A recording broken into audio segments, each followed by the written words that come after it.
Evening. Good evening. This whole recording on StreamYard thing is new for me. I gotta take my glasses off because of the glare. I use these blue light. They're cute. I get like 3 for $20 on Amazon, but they have ugly glare because they're yellow. So I've been watching a lot of other podcasts and Twitter about the Charlie Adelson trial, and it's been fascinating what people have found. We don't know if the prosecution has found it, but someone pointed out, I can get her name. Got to give credit where credit's due. Her name is Lizbeth on Twitter, X, and it's Liz B THNE 30, and she is with the 13th juror. She's true crime community. She loves tweet trials, she says. So anyway, she pointed out that there were checks that Charlie wrote, or Charlie had his mother write to Catherine McBanois after the extortion took place, whichever number one, okay? So she got the 100 and some odd thousand, and then she wrote Charlie and said, hey, I need to get my baby some insurance. This is fraud, by the way.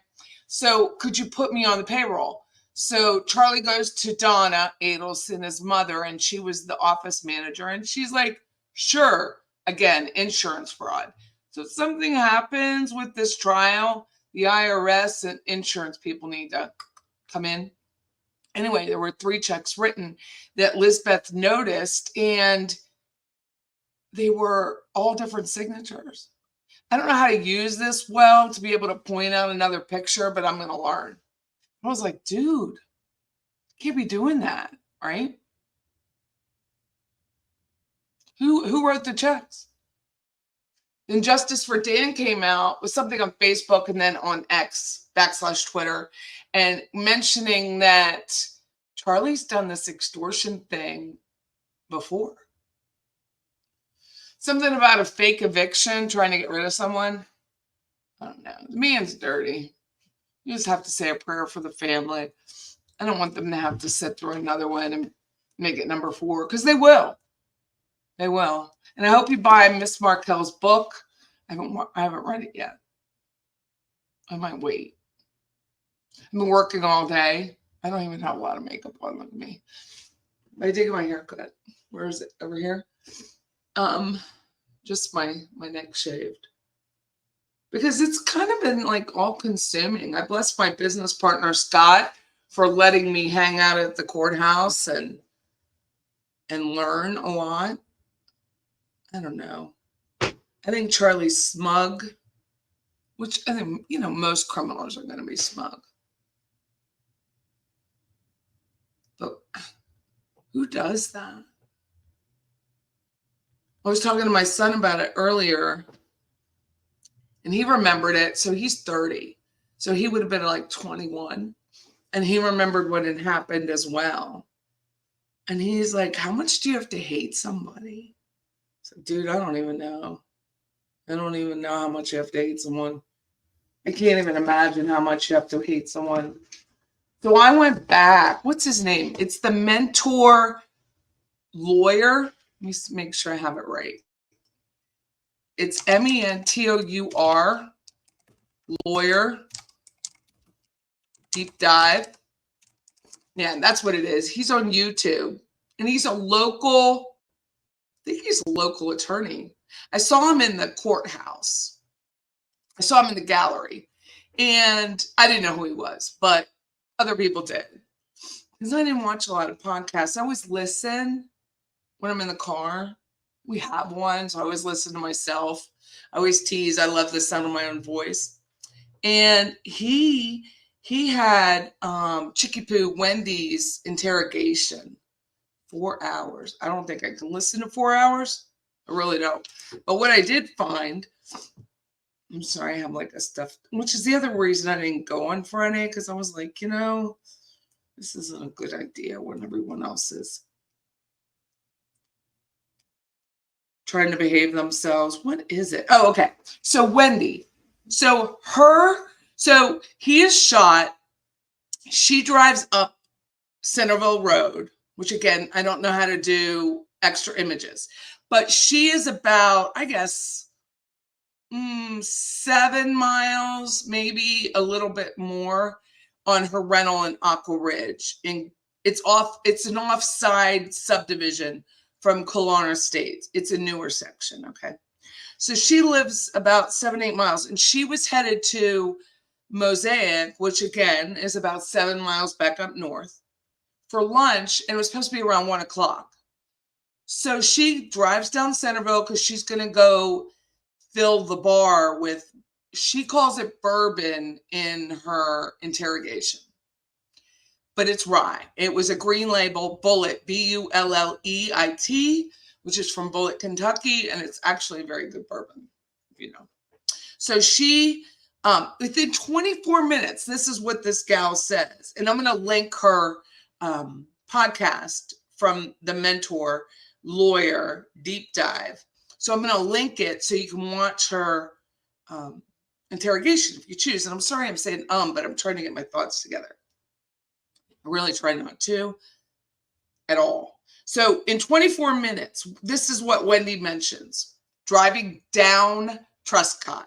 She didn't say driving to Truscott. She said, oh my God, I drove down Truscott. She was weeping and wailing, which is completely fake, by the way. It was the worst. And the guy was so nice. Whoever interrogated her was way too nice. So she drove down Truscott. So when you're in a situation like that, in my opinion, that's what we call spontaneous utterance. You are just telling the truth because no one's really asked her a question. No one asked her anything, and she's just regurgitating so much information. So she said she's driving down Truscott. Truscott is the street that she lived on with Dan at 2116 Truscott. She has friends and Dan doesn't. Can I tell you? Do you know how many times she said he was mean? The man had just been shot. She said he was kind of condescending. He was mean to her. He didn't respect her. Dude, the man had just been shot. Shut up. God, she talks like a brother. What else? She mentions the joke about the TV and the hitman within 24 minutes of that camera going on. Dana's mean some more. Charlie works really hard and can account for every minute. He didn't ask. Dan is mean, and someone could have taken him out because of her. And that was her line. That was before some of the other stuff. She said they were having an argument because he had called her earlier and there was an argument because of the kid's school. They had to make a decision. Come to find out from attorney Stephen Webster during the trial, Georgia had a direct with him, and he said that she had already gone ahead and enrolled the children in that school. She didn't say that in the interrogation. She only said they had an argument about the school. She also mentioned, which I thought was odd, she mentioned going to Whole Foods, which is closer to where Dan currently lives than where she lives, but that makes sense. Like going to Whole Foods is a thing for a lot of people, especially their price point and their cost of living bracket. It's a thing. So she said she was going to go take the kids into Whole Foods. It was like her last day with the boys. And she saw him working on his laptop. They have kind of a small area where you can have like a table and work on your laptop. It's kind of in the second entrance of that Whole Foods. And if you turn to right, then there's restrooms. But before that are these like 3 or 4 little tables. So she must have walked in there or saw him in the glass. And she said she turned around and took him to BurgerFi. The boys to BurgerFi because it was her last day and she didn't want to share them. I'm sorry. if I found out as a parent, and I've been through a contentious divorce, that you had my kids near me and you were so selfish, you wouldn't even let me glance at them? Lady, she has a lot to live with. And I hope she gets what she deserves. But I thought that was so weird. She regurgitated all of that in 24 minutes and wasn't asked a question. The man was trying to calm her down. She was going on and weeping and gnashing of the teeth, saying the Markells were in Canada, that he was super close to his sister in Canada, that he had some friends, but not as many as her. One was this guy named Alex Greenberg, but he might have lived in Cairo. I mean, she said he has no friends, said he's mean, said someone might be trying to protect her, so they went after him. She said to me everything you need to know. She mentioned the TV, all in 24 minutes. But I think she played so much of the victim that they didn't look at her more closely. They kept saying, you're not a suspect. But she did hand over her phone. He did download the phone, which now we know it's called as a Cellbrite. But she literally said, I'm driving down Trescott. That is a spontaneous utterance. That woman's, I don't know. She's crazy. Let's see. What else notes do I have?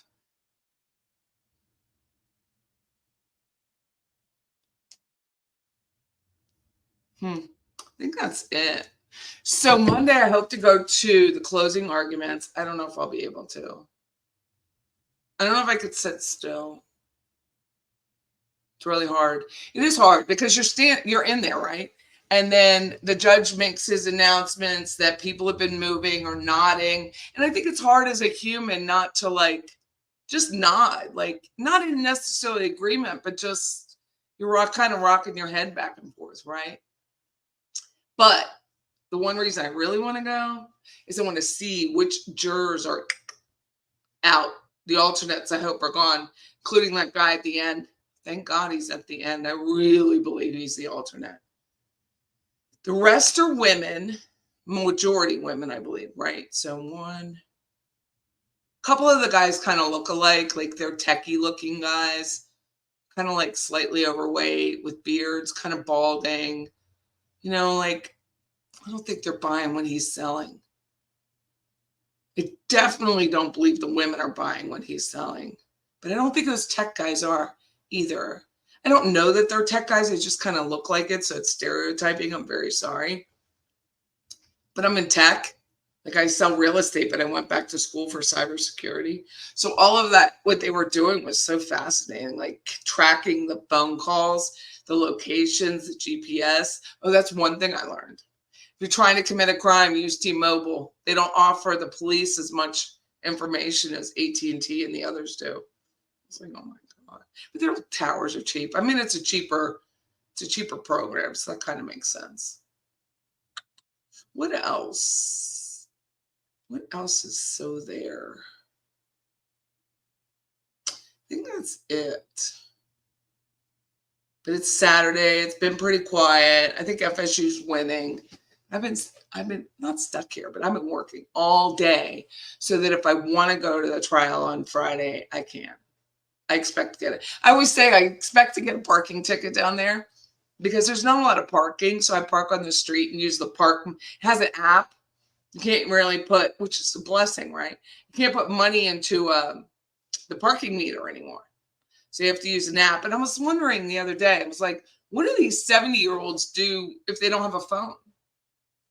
Or they have an old flip phone. Like my dad had a phone, but it was a flip. He wasn't going to get a tech phone. It was just funny. I thought, what do these poor people do? Sad. But okay, so you get down there. I got there super early so I could get a great parking space because that's really important to me.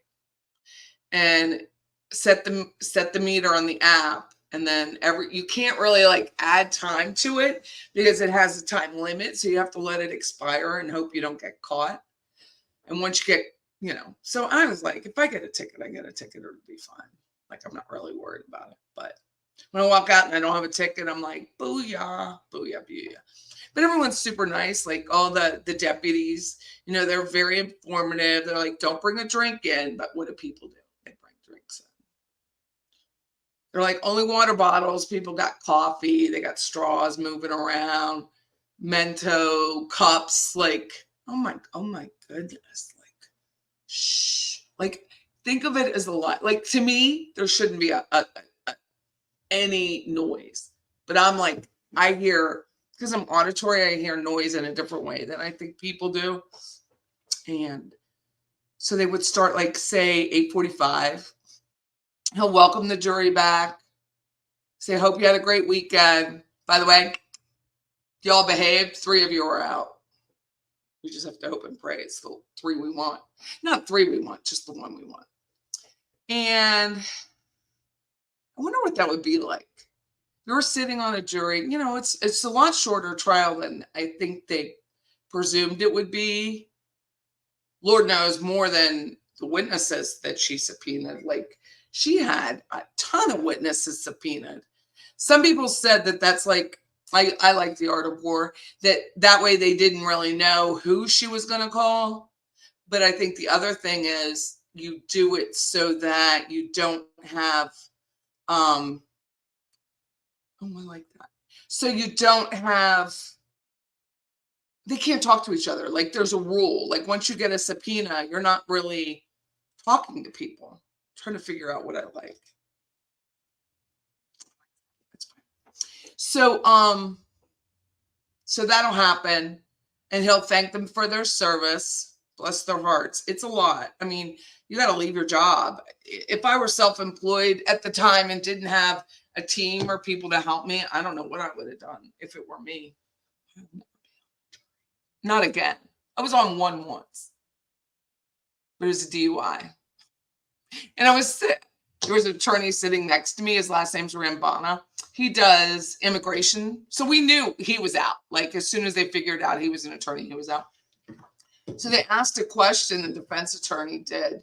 And it had been the man's, like, it was probably, he looked, let's put it, I don't know how many times he'd been done, but had DUIs, but he looked like a drunk. It's just the way he looked. So they said, would you give up your driver's license for $10,000? And I said, yes. And they're like, you're serious? And I said, yeah. I was dismissed. So if you answer the questions, you're probably going to get dismissed. But I would. Like, I'll take 10 grand, I pay a credit card, do what I want. So, and then I get a driver. I got a husband. It'll be fine. But anyway, so I think jury will come in. He'll thank them for their service. He'll dismiss 3 alternates. Oh, no, I think they'll wait. I lie. They'll wait till the closing arguments are over, and then he'll do it. Yeah, it'll be like that. So then he'll dismiss the 3, and then they'll go back into jury deliberations. Once that starts, if anything happens bad, I don't think you can start over. I think once the jury deliberations start, that's it. You can't bring in an alternate. Then we wait. And I got to go to school on Tuesday. So, I don't know. I just hope and pray that it's only for the Markells one day. Just the strain on their faces, as like you could see Mr. Markel, I think his name is Phil, and he was just like this. He refused to look at the man, or he would look at the jury, and then that's it. And he always, pan the camera into his face, kind of mean. But they have their daughter there to support them. They have a neighbor that came down from Canada with them. Just like, can you even imagine what that would be like? I don't know. So I'm going to go because I'm running out of things to talk about in the StreamYard. It's interesting to me, but I got to learn how to do like split screen and add maps and stuff. going to teach myself. I'm going to have to watch some YouTube videos. But anyway, have a great weekend. Our podcast is out. We'll be out this week with Steve Cohen from Surviving the Survivor. I'm going to link to Ruth Markel's book again. I'm going to link to Surviving the Survivor, and I'm going to link to the Mentor Lawyer Deep Dive so you can watch Chicky Poo Wendy's 4-hour interrogation. Bless your heart if you can get through it. I couldn't. She's a mess. So, but anyway, have a great weekend. Stay safe. Love your family. Bye-bye.